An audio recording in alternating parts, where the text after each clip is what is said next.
I was really shy as a freshman. Didn't talk a lot, and she was the exact opposite. I remember walking up to my room because I'd moved in before her, and she was already out in the hall, like talking to people, meeting people. And as soon as I walked up to the room and I said, "I'm Chloe, are you Haley?"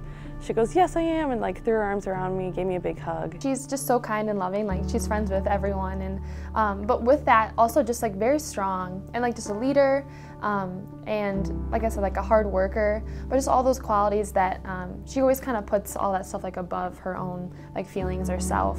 You know, even as a freshman, I could tell that she was going to be a leader. She came in with a group of women throwers, and she kind of stood out. She was always worried about others before herself, and you could kind of just see that from the beginning. By the time it was her, junior year, we'd be talking about how much she might be momming the throwers, that kind of thing, where she'd be looking after everyone else and really leading and guiding a lot of the activities. I felt like I belonged here, and I loved the Size of Hope, and I loved just like being with everyone and making new friends. And I met Chloe, my freshman year, and we just clicked right away. I guess I would describe Haley as someone who's really driven, someone who's really kind and caring, because she cares about everyone she meets. So say she met someone like today, tomorrow she would remember their name, little details about them, would want to ask them questions like, "What was your day like yesterday?" That is just who Haley is.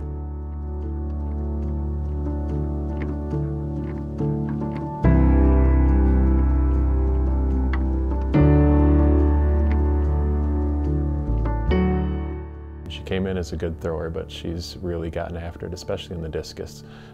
She's become an excellent discus, one of the best in the conference, and one of her goals this year was to hit that number that would get her to nationals, or at least close to it. As a coach, you try to match the intensity that your athletes bring to getting better, to working hard, to being ready to go every day.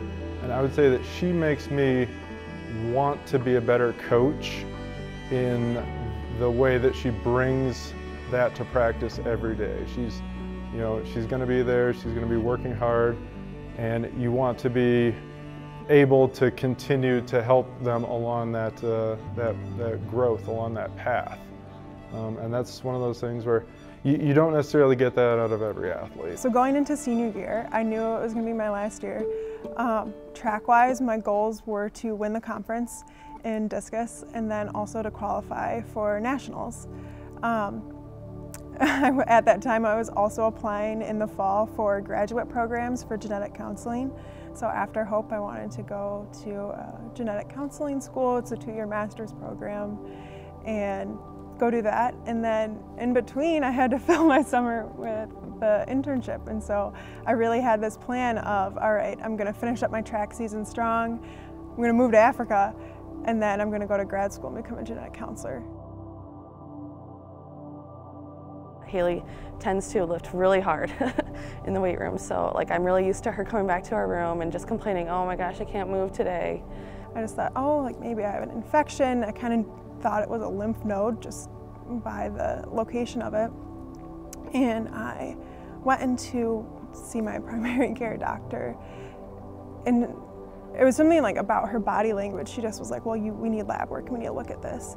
And so that week I ended up just having blood work done. I had x-rays, I ended up getting a CT scan, and it was the following week that she called me, and I was in my vertebrate zoology lab, and she calls and she goes, "Haley, I know this is what you're fearing, but it really looks like lymphoma."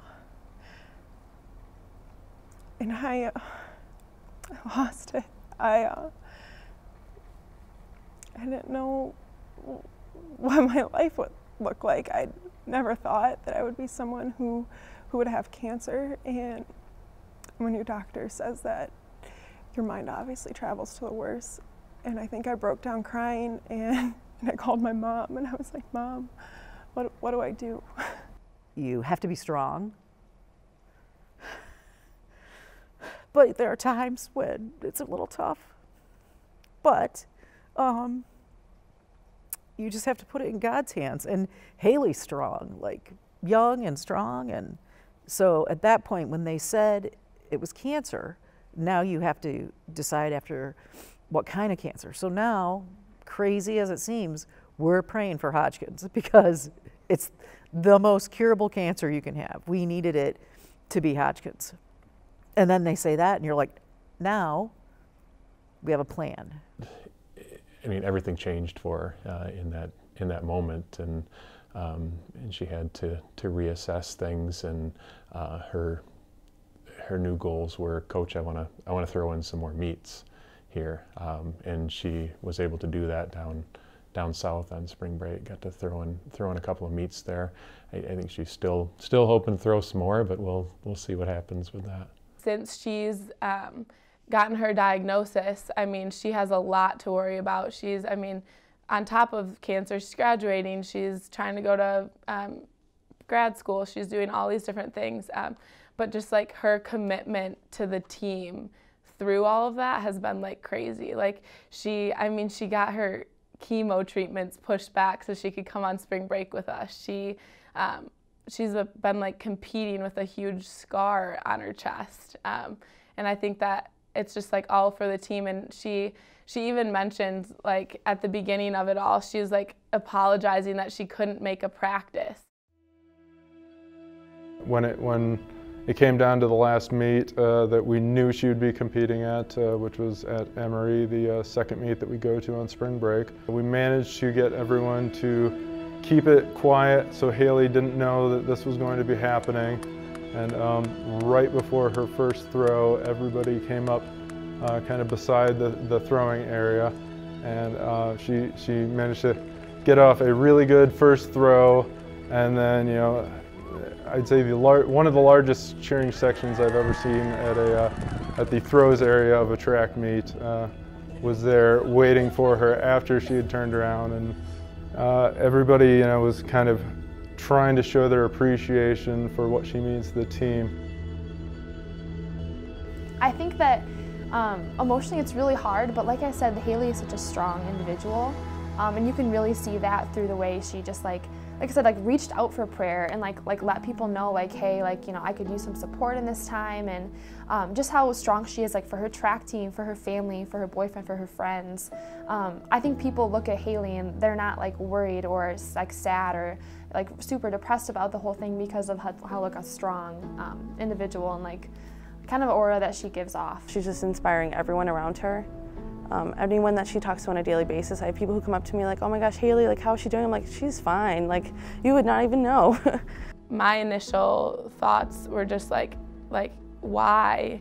And like, what is this happening for? And how do you get through this? And what's the outlook like? And things like that. I was just scared and sad that it would happen. But it was really cool because I think Haley put all of those like worries to rest. Like, I was supposed to be the one who was there and like comforting her in that situation, but I think the way that she handled herself and dealt with it, and the way she looked at her situation with like such optimism, I think that was really inspiring. She didn't really panic. I just think that you can't panic. You just have to buckle down and go with God's plan. But I mean, no matter what, I think I'm so proud of her faith. Absolutely, absolutely. That, and she's unwavering. She really is. When she sets her mind after a goal, you know, it's damn the torpedoes, full speed ahead, and you gotta love that. And there's no quitting her. One of the things when I first found out about this, I was like, well, I'm going to be faithful, not fearful. Kind of, you know, something that I've just stuck in my head. But, you know, have faith, not fear. Like, God's going to take care of me. I have all of my strength through Him. He has given me this life to begin with. It's only my right to offer it up to Him. And like, whatever suffering I have here doesn't even compare to like the joy that He's going to give me. And it's just, it's reminding myself that, you know, this is a fight that's for Him, and that my life is supposed to like glorify Him, and that maybe I was just really caught up in wanting to do everything I want to do, you know, checking all those boxes of, you know, all right, being a good track athlete, you know, being a missionary, and then also, you know, being a healthcare professional. You know, God's giving me this chance to sit back and relax in this point of my life, and I think that I need to just offer it up to Him And so my strength just comes from him. I know that she's going through a lot, but like I can look at her and see that like she is strong. And I think a lot of that is like her faith in God, a lot of that is her support system, and just the kind of person that Haley is. This is a terrible situation, but I think I think the Lord's giving her this like platform to inspire more than she already does. And I think that the way that she handles herself so graciously and how she is so determined in fighting this can be an inspiration to not only us on the track team, but everybody. She was really courageous when you get chemo for the first time, because you don't know what they're gonna do, how you're gonna react, but just physically seeing her sitting there, and man, she was tough.